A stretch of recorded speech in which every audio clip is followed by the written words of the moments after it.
ferai de toi le sujet de ma joie.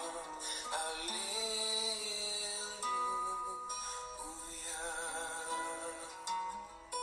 Alléluia.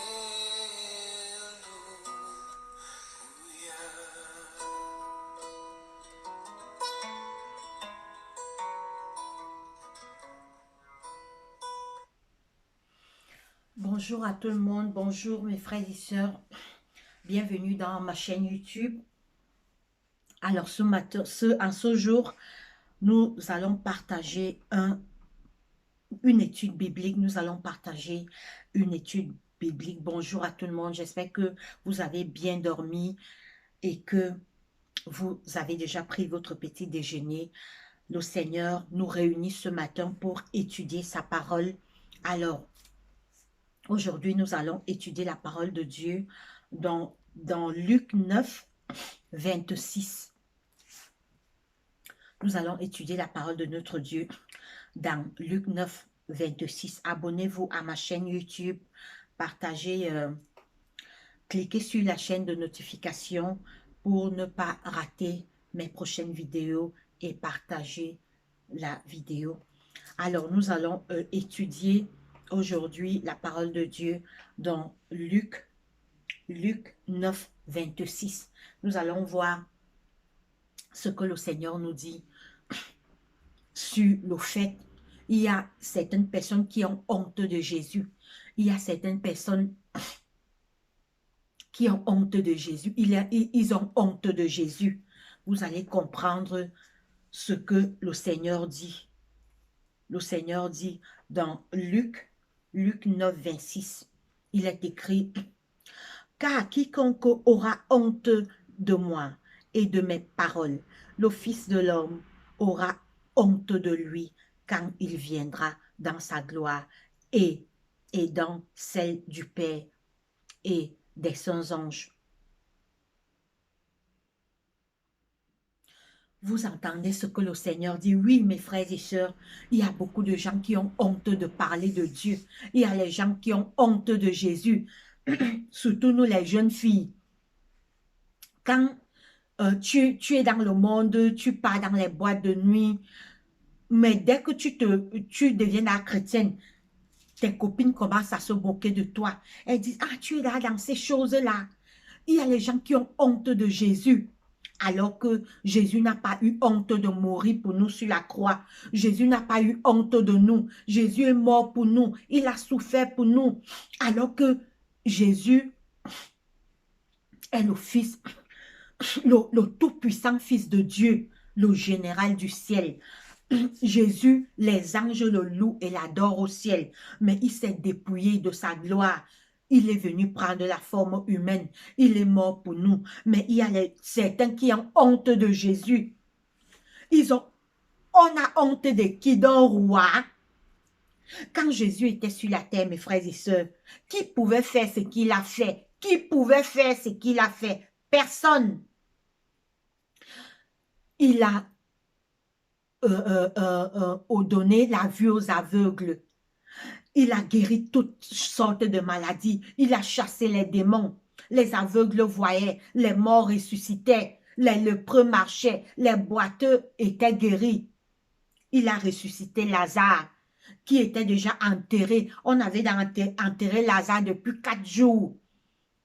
Jésus a ressuscité Lazare. Qui pouvait faire ce qu'il faisait? Le bruit qu'on fait là, nous sommes que des mortels. On n'a aucune puissance, on est limité. Mais comment on peut avoir honte de parler d'un roi?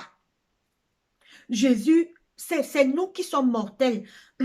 C'est nous qui allons passer un jour par la mort. Lui, il est au ciel. Il est venu sur la terre, il nous a sauvés, il est mort sur la croix pour nos péchés. Il est retourné au ciel, nous préparer des places. Il revient bientôt nous chercher.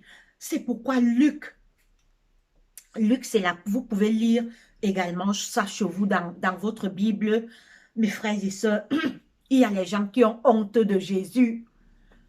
Oui, il y a les gens qui ont honte, surtout quand tu Tu es dans le monde, tu aimes la boîte de nuit, tu aimes la vie du monde, tu es dans les plaisirs du monde. Dès que on te dit parle de Jésus, tu as honte. J'avais une copine un jour. Déjà, moi, je suis née chrétienne. Je suis née dans l'église. C'est pourquoi je n'ai pas honte de mon sauveur. Jésus n'a pas eu honte de moi. Il n'a pas eu honte de mourir sur la croix pour moi. On l'a tapé pour moi. On a craché sur lui. On s'est moqué de lui. Il n'a pas ouvert la bouche parce qu'il voulait me sauver. Il a, par son sang, nous sommes rachetés. Certes, nous mourrons encore, mais quand Jésus reviendra, la mort ne sera plus. Apocalypse nous dit que il essuiera tout larmes de nos yeux et la mort ne sera plus. Il n'y aura plus ni cri, ni deuil, ni douleur, car les anciennes choses auront disparu. Oui, mes frères et sœurs, nous devons aimer Jésus et ne pas avoir honte de lui. Mais bien sûr, il y a les gens qui ont honte de Dieu. Il y a les gens, ils préfèrent chanter la musique du monde. Il y a Dieu t'a donné une belle voix pour chanter les chants. Au lieu de chanter plutôt les musiques pour honorer Dieu, pour louer Dieu, tu peux chanter dans la musique du monde parce que tu veux qu'on te voie, parce que tu veux être célèbre. Jésus, c'est le plus célèbre des célèbres parce que nous, on est limité, mais lui, il est tout puissant. Jésus est fort et tout puissant parce que les miracles qu'il a fait ici, personne ne pouvait faire. Jésus a marché sur la mer. Jésus a marché sur les eaux. Je ferai une étude sur ça prochainement. Jésus marche sur les eaux. Jésus marche sur la mer. Jésus a ouvert les yeux des aveugles. Qui pouvait le faire? Personne. Mais on a honte de Jésus. Écoutez ce qu'il dit dans Luc 9, 26. Il est écrit, car quiconque aura honte de moi et de mes paroles, le Fils de l'homme aura honte de lui quand il viendra dans sa gloire et dans celle du Père et des saints anges. Le Seigneur nous dit que si on a honte de lui ici-bas, il aura aussi honte de nous quand il va revenir avec ses anges. Oui, parce que Jésus revient bientôt. Jésus reviendra. Pourquoi on le croit? Tous les signes annonciateurs de son retour se réalisent devant nos yeux. Chacun ne peut plus nier. Il a dit qu'il y aura les guerres, les bruits de guerre, la violence, le mal. Ça va aller en augmentant. Le monde ressemble déjà à Sodome et Gomorrhe. Oui, mes frères et sœurs, la fin de ce monde approche. La fin du monde approche. Jésus revient bientôt. Jésus revient bientôt. Et il dit que ceux qui auront honte de moi, quand il va revenir, il aura aussi honte de ces personnes. Parce qu'il va venir dans la gloire avec ses anges. Tout le ciel, tous les anges du ciel. Parce qu'au ciel, il y a les séraphins et les chérubins. Tous viendront quand Jésus reviendra. La parole de Dieu nous dit, car quiconque aura honte de moi et de mes paroles, le Fils de l'homme aura honte de lui quand il viendra dans sa gloire et dans celle de ses anges et dans la gloire de celle de son Père et de ses saints anges.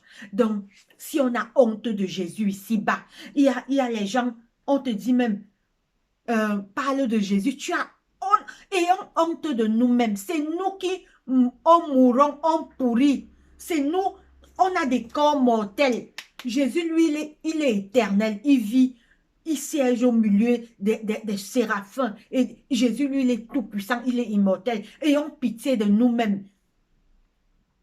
Ayons honte de nous-mêmes et non de Jésus, parce que c'est nous qui sommes pécheurs, c'est nous qui tombons, c'est nous qui sommes faibles, c'est nous qui sommes limités. Jésus, lui, il est immortel, il est tout puissant, il est la force, la gloire et l'honneur lui appartiennent.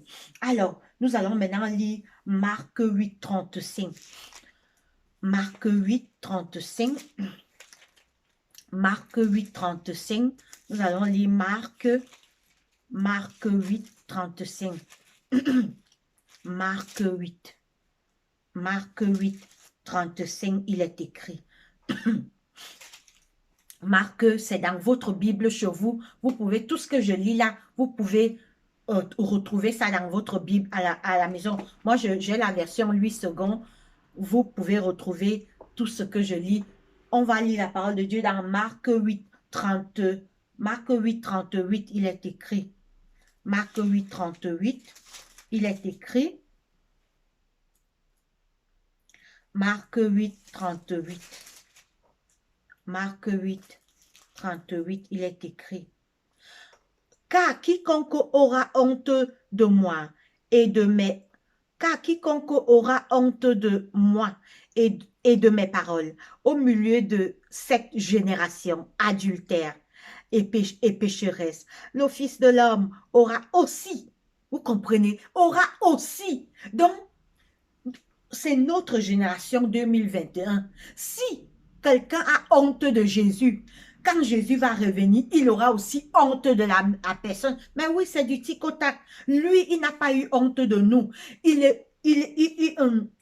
quitté le ciel. Il a laissé toute la gloire au ciel. Il a laissé tous les honneurs. Il est venu mourir sur la croix pour nos péchés.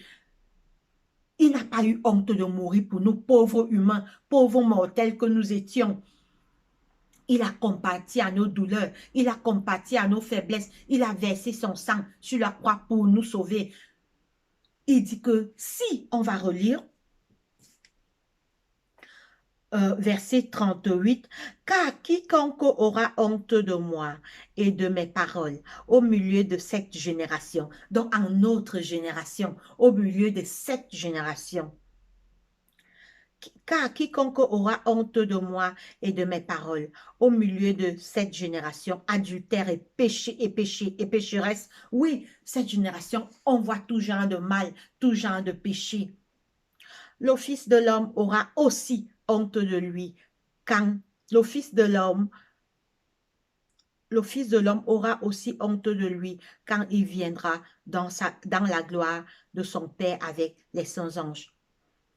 Donc, celui qui a honte de Christ, ici-bas, alors que Jésus, lui, n'a pas eu honte de mourir pour nous sur la croix. Il n'a pas eu honte de nous sauver. Celui qui aura honte de Jésus, Jésus aussi aura honte de lui quand il reviendra dans sa gloire. Alors maintenant, nous allons lire Jean 14, verset 15, qui dit, « Si vous m'aimez, gardez mes commandements. » Jésus nous dit dans Jean 14, 15 que si vous m'aimez, gardez mes commandements. Il dit que si on l'aime, si on dit qu'on a accepté Jésus, pour prouver qu'on l'aime, on doit garder ses commandements. Maintenant, nous allons lire Galates 3, 13. Galates, nous allons lire Galates 3, 13. Nous allons lire Galates 3, 13. Alors, je vais d'abord chercher, je vais chercher la page. Galates. Galates. C'est la page 1178. 1178. 1178. Galates.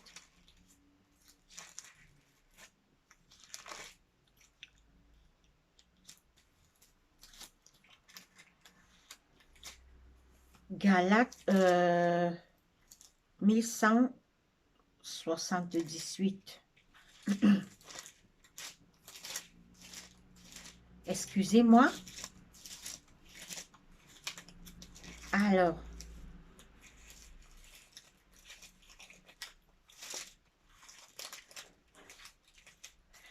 excusez-moi un instant.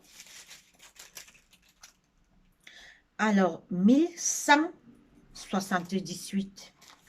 1178.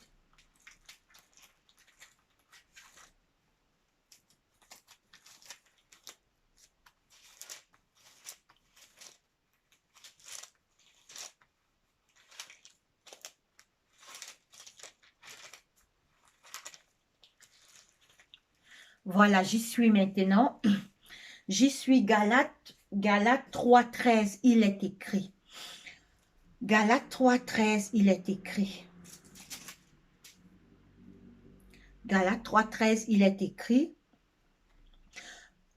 Christ, Galates 3,13, il est écrit. Christ nous a rachetés de la malédiction de la loi, étant devenu malédiction pour nous, car il est écrit, maudit soit quiconque est pendu au bois.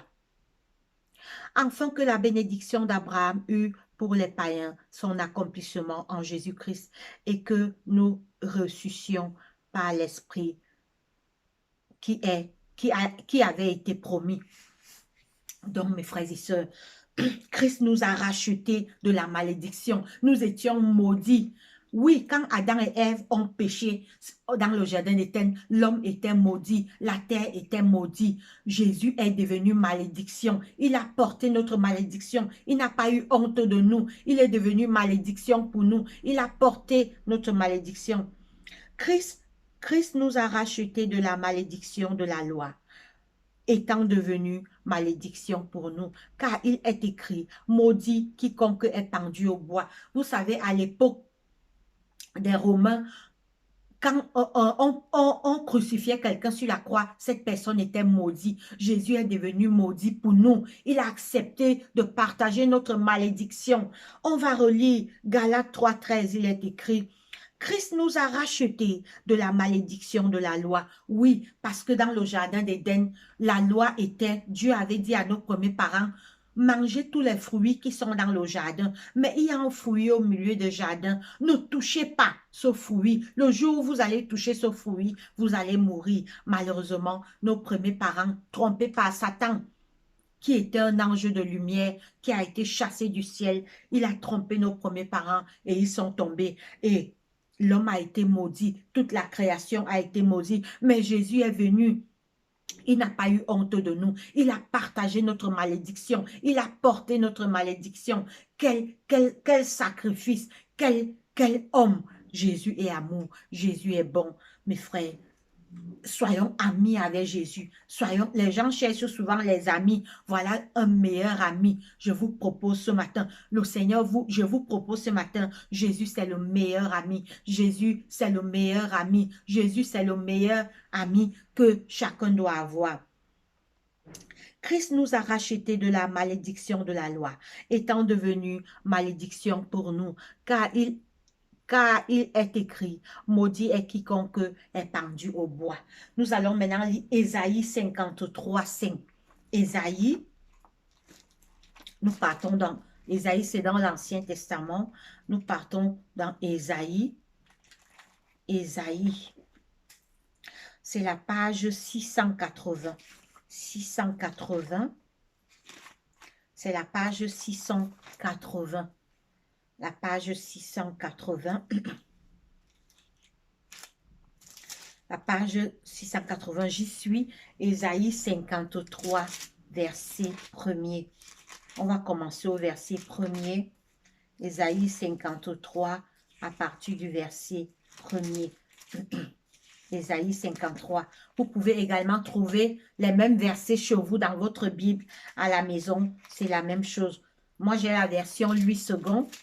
Vous pouvez trouver également, lisez également tout ce qu'on apprend. Vous devez également le vérifier et lire chez vous. La Bible est le même. Ésaïe 53, verset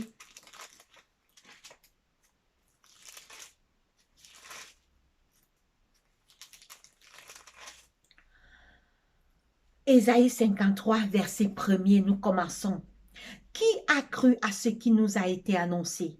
Qui a reconnu le bras de l'Éternel? Il s'est élevé devant lui comme une faible plante, comme un rejeton qui sort d'une terre desséchée. Entre parenthèses, Jésus,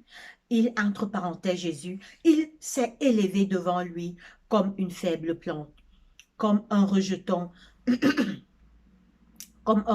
qui sort d'une terre desséchée. Il n'avait ni beauté, ni éclat pour attirer nos regards, et son aspect n'avait rien pour nous plaire. Donc quand Jésus est venu sur la terre, il était comme nous.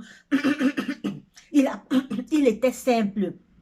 Il a pris la forme humaine. Il a pris la forme humaine. Il n'est pas venu avec sa puissance. Il était simple. Il avait les vêtements simples. Il s'habillait avec les habits simples.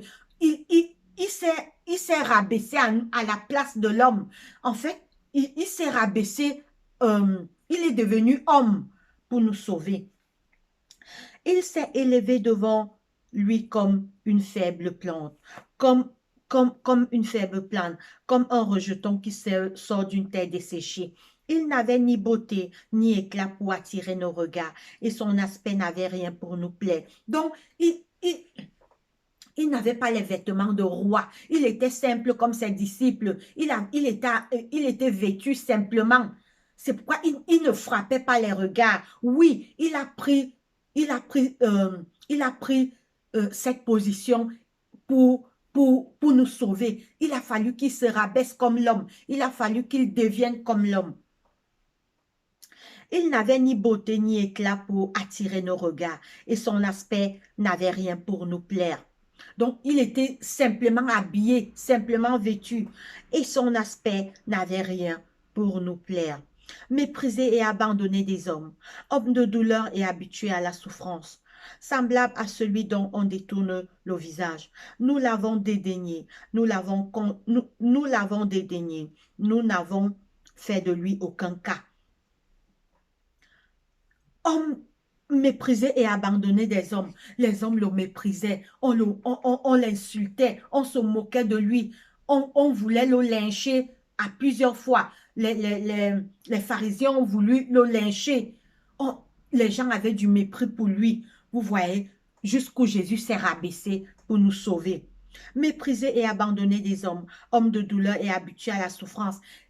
Au contraire, quand on le méprisait, il était triste pour l'homme. Il était triste parce qu'il est venu sauver l'homme. La majorité ne l'acceptait pas. La majorité ne voulait pas de lui. Homme de douleur et habitué à la souffrance, semblable à celui dont on détourne le visage. Nous l'avons dédaigné. Nous n'avons fait de lui aucun cas. Cependant, ce sont nos souffrances qu'il a portées. Oh, mes frères et sœurs, malgré qu'on le méprisait, Jésus a dit que je vais porter leurs souffrances, je vais les sauver, je vais aller jusqu'à Golgotha, je vais mourir pour eux. Jésus n'a pas abandonné. Jésus a dit que je dois sauver l'homme, je dois sauver l'homme de la condamnation éternelle, je dois sauver l'homme du péché. Cependant, ce sont nos souffrances qu'il a portées, c'est de nos douleurs qu'il s'est chargé, et nous l'avons considéré comme puni. Jésus a porté nos souffrances, Jésus a porté nos douleurs. Comment pourrions-nous avoir honte de lui? Comment pourrions-nous avoir honte de parler de lui? Comment pourrions-nous avoir honte de le louer et de l'adorer? Frappé de Dieu et humilié, Dieu l'a abandonné. Quand Jésus est venu sur la terre, je vous dis que Jésus était homme. Jésus n'avait pas Jésus n'utilisait pas sa puissance. Sa puissance lui venait de Dieu. Tant qu'il restait obéissant à son Père, Dieu le soutenait, Dieu l'envoyait la puissance. Frappé de Dieu et humilié. Mais il était blessé pour nos péchés. Oh, mes frères, Jésus était blessé pour nos péchés. Jésus avait le cœur brisé pour nos péchés. Mais il était blessé pour nos péchés, brisé pour nos iniquités. Le châtiment qui lui donne la paix est tombé sur lui, et c'est par ses meurtrissures que nous sommes guéris. Nous étions tous errants comme des brebis, chacun suivait sa propre voie, et l'Éternel a fait retomber sur lui l'iniquité de nous tous. Donc l'Éternel a fait retomber sur Jésus l'iniquité de nous tous. Jésus a porté nos péchés, il était blessé. Alors que les hommes le refusaient, on se moquait de lui. Certes, une majorité l'a accepté, mais une minorité l'a accepté, mais la majorité l'ont rejeté. On se moquait de lui, on l'insultait. Il était blessé pour nos péchés. Nous étions tous errants, comme des brebis. Chacun suivait sa propre voie. Et l'Éternel a fait retomber sur lui l'iniquité de nous tous. Il a été maltraité, opprimé, et il n'a point ouvert la bouche. Semblable à un agneau qu'on mène à la boucherie, à une brebis muette devant ceux qui l'attendent. Il n'a point ouvert la bouche. Mes frères et sœurs, vous entendez? On a, on a crucifié Jésus, on s'est moqué de lui, les gens ont craché sur lui, les gens l'ont méprisé. Il avait un seul objectif, sauver l'homme. Ce qui le préoccupait, c'était sauver l'homme de la condamnation à mort. Parce que quand Adam et Ève sont tombés, l'homme était condamné à la mort. Mais Jésus est venu, Jésus a souffert pour nous, Jésus a tout accepté, l'humiliation, les moqueries, les insultes, les tentatives d'assassinat. On voulait souvent l'assassiner, mais Dieu Dieu le délivrait toujours. Jésus est bon, mes frères. Comment pouvions-nous avoir honte de lui? Comment pouvons avoir honte de le louer, de l'adorer, de le chanter des louanges? Il a versé son sang pour qu'on ait la vie. Il a souffert. Notre rançon l'a coûté cher sur la croix. Notre rançon a coûté cher. Notre rançon lui a coûté cher. Notre rançon a coûté cher à Jésus. Comment pouvons-nous avoir honte de lui? N'ayons pas honte de notre roi. N'ayons pas honte de notre Seigneur. Jésus est bon. Jésus est bon. Jésus nous a sauvés sur la croix. Il dit dans sa parole que si vous avez honte de moi pendant cette génération, moi aussi, quand je vais revenir avec ma gloire et ma puissance, j'aurai aussi honte de vous. Il aura honte de nous comment on ne serait pas sauvé et il ne nous amènera pas au ciel. Jésus, c'est plutôt nous.